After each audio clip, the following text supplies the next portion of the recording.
ملک کے موجودہ حالات مسئلے مسائل کو لے کر کے سید احمد بخاری کا اب سے کچھ ہی دیر میں نماز جمعہ سے پہلے خطاب ہوگا. جن ظلم اور زیادتیوں کا شکار مسلمان ہو رہے ہیں اور اکثریت جس طرح سے ظلم برپا کر رہی ہے، مسلمانوں کو جس طرح سے نشانہ بنایا جا رہا ہے، چاہے وہ موب لنچنگ کی وارداتیں ہوں، مسجد مدرسوں کو خانگاہوں کو نشانہ بنانے کی بات ہو، یا جس طریقے سے وقف ترمیمی بل لایا گیا ہے، ان تمام چیزوں کو دیکھتے ہوئے کئی روز بعد سید احمد بخاری کا خطاب ہوگا. کیا کچھ کہنے جا رہے ہیں، ایک مرتبہ سنیے ضرور. عزیزان محترم، ہم اس وقت ایک انتہائی صبر آزما اور آزمائش سے بھرے دور سے گزر رہے ہیں. ملک ایسے لمحات سے گزر رہا ہے جس میں ہر طبقے کے لوگ ذہنی الجھن میں مبتلا ہیں. ہزاروں سال سے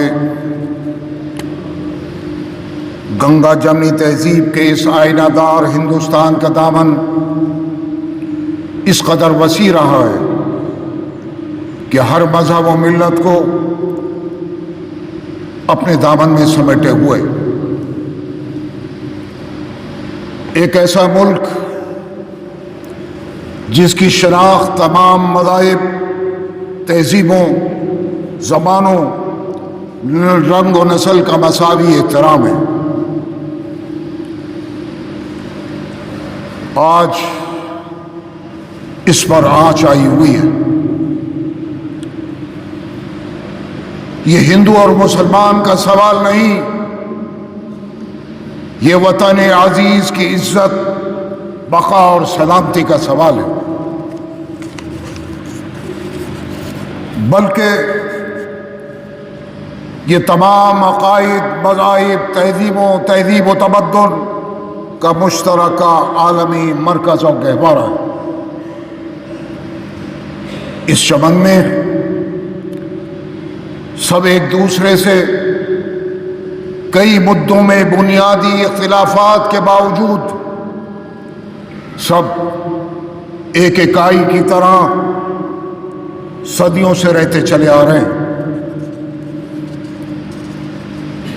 اب ایسا کیا ہو گیا کہ اقلیت کی، مسلمانوں کی ہر چیز جرم بن گئی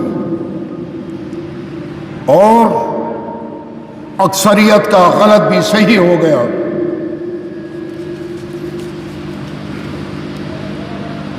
بزرگوں، نوجوانوں، مسلمانان ہند اس ملک کی تنہا سب سے بڑی وحدت ہے، اور تمام دنیا میں کسی ایک ملک میں بھی سب سے زیادہ بڑی آبادی ہے. تقسیم ہند کے باوجود بھی نفرت اور نفرت کا بازار آج گرم ہے. اس سے پہلے آپ نے اور ہم نے کبھی ایسا نہیں دیکھا تھا.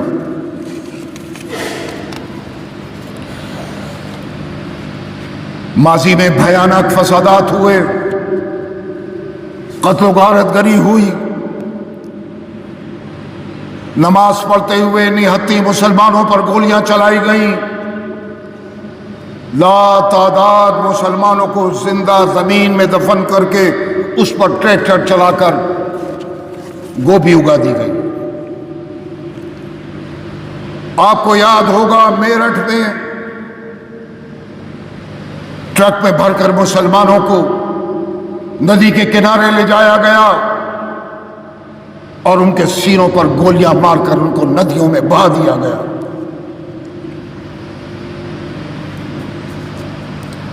ہزاروں سکھوں کا قتل عام ہوا،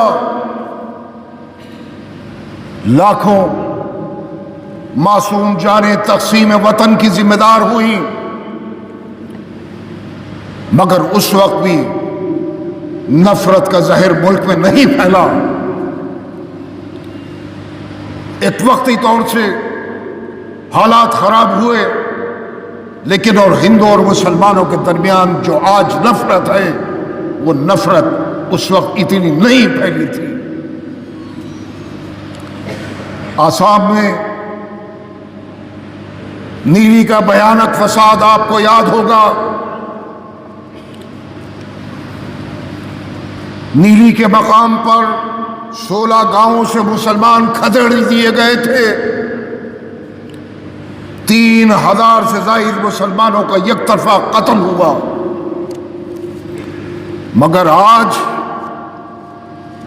آسام میں جس طرح سے نفرت آج پھیلائی جا رہی ہے، اس کی کوئی مثال نہیں ملتی۔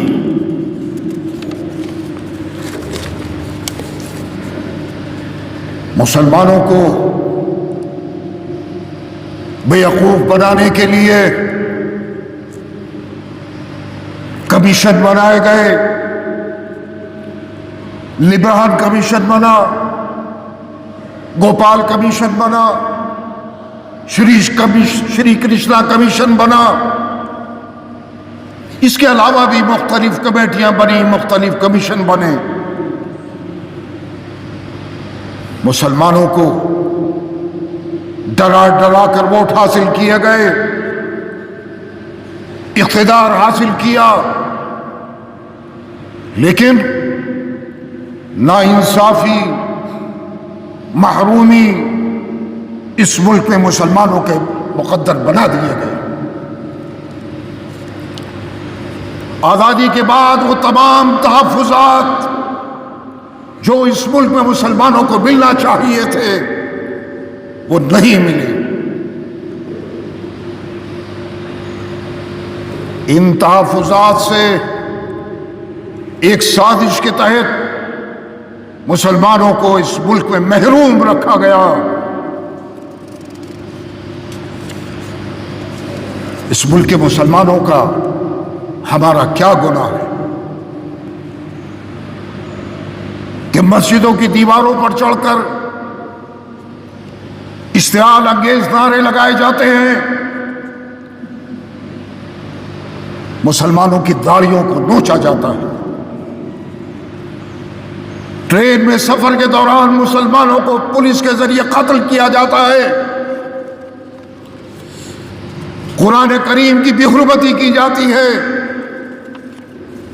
توہین رسالت ہو رہا ہے، وقف ترمیمی بل کے ذریعے مسلمانوں کو پریشانی میں مبتلا کیا جا رہا ہے، دھرم سنسد کے ذریعے مسلمانوں کو قتل کرنے کی اس ملک پہ دھمکیاں دی جا رہی ہیں، قبرستانوں، مزارات اور خانقاہوں کی بے حرمتی، ہجومی تشدد، مسلمانوں کو پکڑا اور اس کے بعد چاقوؤں سے گود دیا گیا اور گودا جا رہا ہے۔ ذرا سا احتجاج ہوا، ذرا سا احتجاج کیا گیا، عدالتی حکم کے بغیر شہروں شہروں بلڈوزروں سے ان کے مکانات کو منہدم کیا جا رہا ہے۔ برسر اقتدار جماعت کا مسلم نمائندگی سے مکمل خالی رہنا یہ بھی ستم ظریفی، بے جا زبان درازی کر کے مسلمانوں کو خوف و ہراس میں مبتلا کیا جا رہا ہے۔ اتنا ہی نہیں بلکہ بنگال میں اگر ایک ہندو بیٹی کا ریپ ہوتا ہے تو پورا ملک سڑکوں پر آ جاتا ہے، آوازیں اٹھتی ہیں، اور وہی ظلم جب اتراکھنڈ میں ایک مسلم بیٹی پر ہو تو ہر سو خاموشی چھا جاتی ہے۔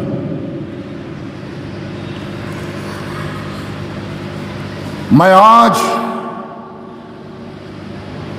اس ہندوستان کو تلاش کر رہا ہوں جس کا خواب ہم نے اور ہمارے بزرگوں نے ماضی میں دیکھا تھا۔ وقف پر بھی بل آیا، وقف شریعت کا حصہ ہے. ہندوستان کے مسلمانوں نے اپنی جائیدادیں، اپنے مکانات وقف کیے. کسی نے وقف اللہ کیا، اللہ کے نام پر وقف کیا. کسی نے یتیموں کے لیے وقف کیا، کسی نے کسی ادارے کے لیے وقف کیا. اس کو محفوظ رکھنا، ان دستاویزات کو محفوظ رکھنا، یہ عام مسلمانوں کا کام نہیں ہے، نہ تھا. یہ کام اوقاف کا تھا، وقف کا تھا کہ ان تمام دستاویزات کو محفوظ رکھتے اور ان جائیدادوں کو محفوظ رکھتے جو ہندوستان کے مسلمانوں نے اس ملک میں وقف کی اور وقف کے سپرد کی. آج اس کی سزا ہندوستان کے مسلمانوں کو کیوں مل رہی ہے؟ وقف ترمیمی بل لا کر. مختلف ریاستوں میں، مختلف اسٹیٹ میں جو اوقاف ہیں وہ مسلمانوں نے نہیں بنائے، وہ اسٹیٹ گورنمنٹس نے بنائے.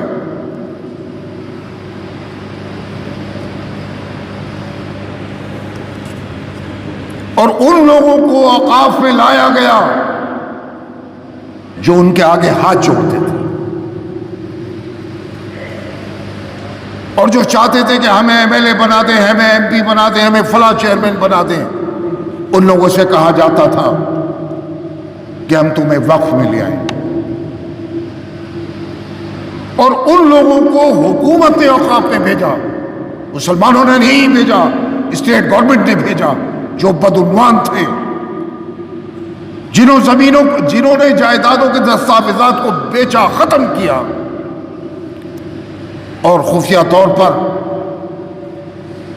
ان جائیدادوں کے سودے کیے. تو اس کا ذمہ دار عام مسلمان نہیں ہے، ملک کا مسلمان نہیں ہے.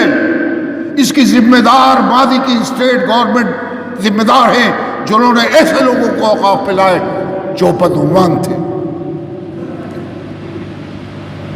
آج آپ نے جن جائیدادوں کو وقف کیا ہے ان کے دستاویزات اگر آپ وقف میں جا کر تلاش کریں گے تو دستاویزات نہیں ملیں گے. کسی ایک کا مل جائے، ایک دو کے مل جائے، لیکن اس مجموعی طور پر نہیں ملیں گے. کس نے غائب کیے؟ عام مسلمانوں نے نہیں، وہ جو وقت پر قابض تھے اور جنہوں نے اوقاف کے ان لوگوں کو بٹایا. آپ جائیے، مساجد، سینکڑوں مساجد ہیں ہندوستان بھر میں جو اوقاف کے ماتحت، لیکن یا تو خنزیر کے گوشت کی دکانیں کھولی ہوئی ہیں، یا لوگ رہ رہے ہیں، مکانات بنے ہوئے ہیں، وقف کی زمینوں کو بیچا گیا. لیکن کیا کس نے؟ جو وقف میں تھے اور رہے. میں زیادہ دور نہیں جاتا، رنگ روڈ پر، دہلی میں رنگ روڈ پر پرانا قبرستان، اس کے برابر ملینیم پارک ہے، آپ نے دیکھا ہوگا. اس کی کئی بیگھہ زمین سابقہ بورڈوں نے دوسروں کے حوالے کر دی. آج اس پارک میں عیاشی کے اڈے بنے ہوئے ہیں.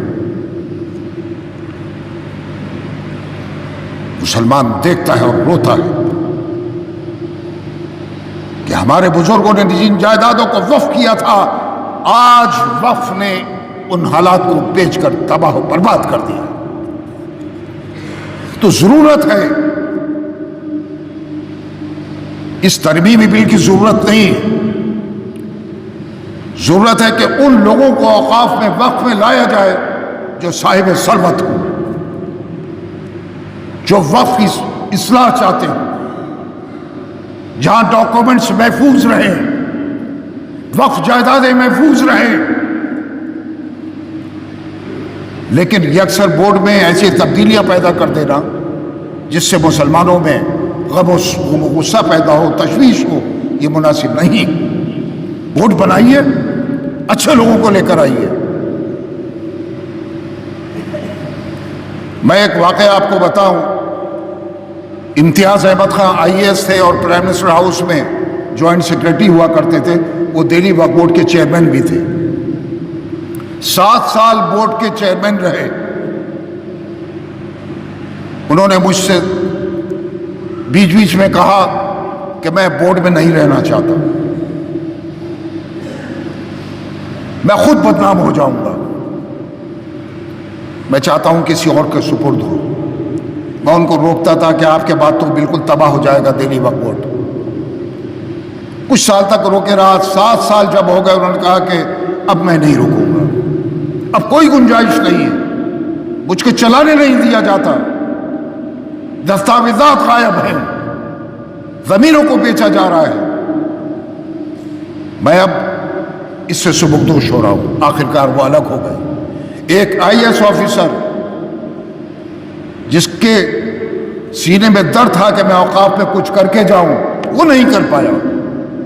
تو حکومت کو چاہیے کہ ایسے لوگوں کو اوقاف میں لے کر آئے جو اس کا بھلا چاہتے ہیں, جو اس کو سنوار سکے, جو اس کو چلا سکے, بدعنوانی سے بچا سکیں, دستاویزات بچ سکیں. ایسا بورڈ حکومت کو بنانا چاہیے, نہ کہ ایسا بل کہ جو مسلمانوں کے اوپر تھوپا جائے.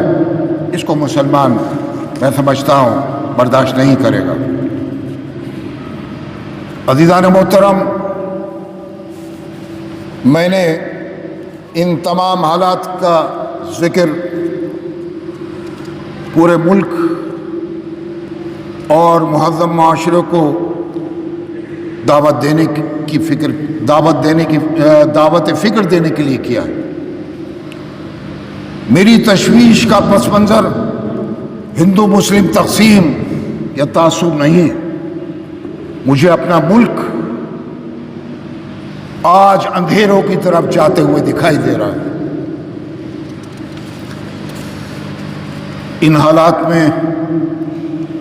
میں یہ سمجھتا ہوں کہ میرا یہ قومی یا مذہبی فریضہ تھا کہ میں اپنی اس روایتی ذمہ داری کو نبھاؤں جو اس جامع مسجد کی روشن تاریخ ہے. آج مجھے کسی کو بے جان نفرت میں مبتلا کرنا مقصود نہیں ہے, بلکہ سب میں ایک احساس ذمہ داری اور احساس احتساب کرنا مقصود ہے. جذبات کو بھڑکانا قیادت کا کام نہیں, اس کا کام مسائل سے آگاہ کرنا ہے, بر وقت متنبع کرنا ہے, اور مسائل کے حل کی زمین پیدا کرنے میں اپنا کردار ادا کرنا ہے. آخر میں آپ سے مخاطب ہو کر کہنا چاہتا ہوں کہ آزمائش اور امتحان انبیاء کی سنت ہے. جو اس دور میں مستعد رہا تو نصرت اور فتح انشاءاللہ اس کا مقدر بنے. آج حالات یہ ہیں کہ کوئی رو کر دل بہلا رہا ہے اور کوئی ہنس کر اپنا درد چھپا رہا ہے. لیکن زندگی تو اپنے ہی طریقے چلا کرتی ہے. اوروں کے سہارے تو جنازے اٹھا کرتے ہیں. آج ہمیں حکمت, خود اعتمادی اور خدا اعتمادی کے ساتھ ہی آگے بڑھنا ہے. خدا آپ کا حامی و ناصر.